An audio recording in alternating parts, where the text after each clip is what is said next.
Hey, it's Galactiverse, and today I will be talking about a very interesting question. Who was William Shakespeare?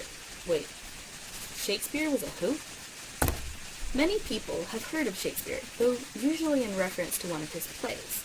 But who was the man himself, and why is he so famous? William Shakespeare was born to John Shakespeare and Mary Arden, most likely on April 23rd in 1564, in this little town called Stratford-upon-Avon in England. His father was a glove maker, though he became a high bailiff in 1568, when William was about 4 or 5. A high bailiff is a position equivalent to that of a mayor.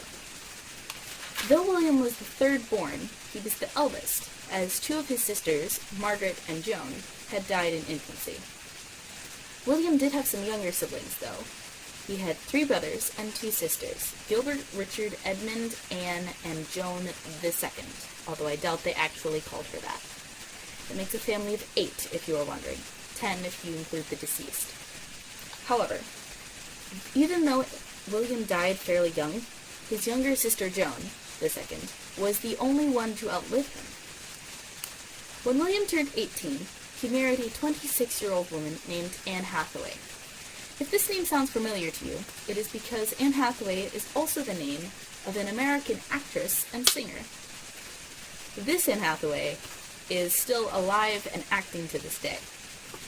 Anyway, William and Anne had 3 kids, Susanna and the twins, Judith and Hamnet. Does this second name sound familiar to anyone? Hamnet, unfortunately, died at the age 11, but Susanna and Judith lived on, although they either had no kids or their kids didn't have kids, so there are no direct descendants of William Shakespeare. Okay, so I've explained a little bit about his life, but who was he? William went to school until age 14, when he had to leave. He helped his father for a bit before marrying Anne at 18. By this point, Shakespeare was already attempting to become an actor, which during this time was not a respectable career. Most actors performed outside, which really gives a whole new meaning to all the world's a stage. However, in order to become a successful actor, Shakespeare moved to London, leaving Anne and the kids back in Stratford. A lot is unknown about how he started his career, but we do know that eventually his acting troupe gained the title the Chamberlain's Men, as he was their sponsor or patron. This was later changed to the King's Men when they caught the eye of King James VI, who is Queen Elizabeth I's successor. During his time as an actor, Shakespeare wrote the 37 plays and 154 sonnets that he is famous for.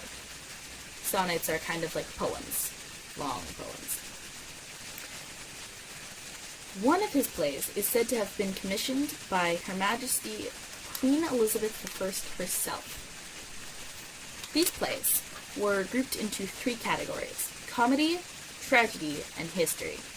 You can probably figure out what kind of play went into each category. Basically, comedies usually end with a huge wedding, usually of more than one couple. Tragedies are filled with death and really bad choices. They're kind of like the cheesy modern horror movie. Histories, as the name indicates, were based off of historical events and figures. The subject of these histories is almost always, if not just always, a previous king of England. King Henry VI, King Henry V, King Henry VIII, King Henry VIII Part II, I think, King Richard III, King Richard II, King Richard I, and so on. And Julius Caesar. These plays were not performed on hillsides and in markets, though. At first, the Chamberlain's Men performed in a theater in Shoreditch, but complications sent them to the Curtain Theatre, which was nearby. You might be thinking, wait, I was taught that they performed somewhere else. If you are correct. Something happened at the Curtain Theatre that drove them to drastic measures.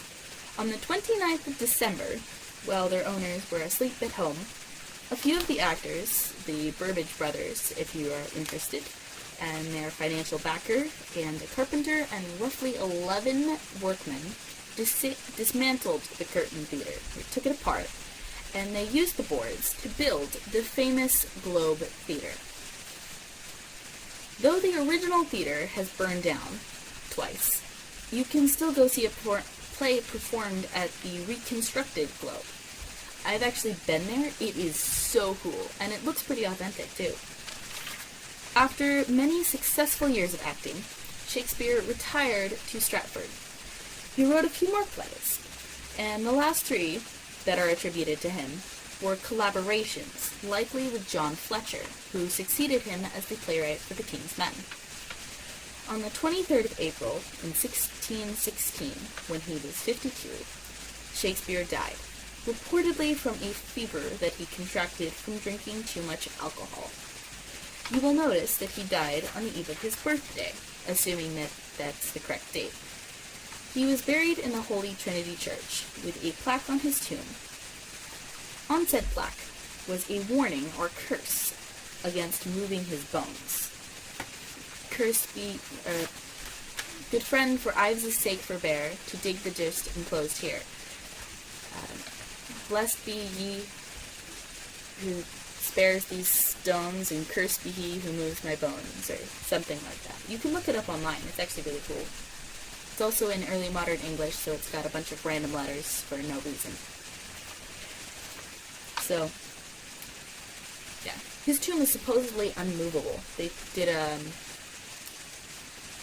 renovation at the church in, 2008, and apparently they couldn't move his tomb, but they tried. I'm not sure if they actually did. After his death, 2 of his friends and fellow actors, Edward Blount and William Jaggard, collected his plays into a single book called The First Folio. I've actually seen it. It is really cool, and they don't let you take pictures. It is considered one of the most influential books ever published in English, more than Harry Potter. Did you know that Shakespeare is one of the top-selling fictional authors? More people have purchased his plays than any other fictional book. Today, people still perform his plays all over the world, myself included. So I know this was a long video, so thank you for sticking with me. If you have any questions or requests for future videos, please put them in the comments below. Thank you so much for watching, and if you want to see more of me, click the subscribe button so you'll know when I post something new. Thanks again. Bye.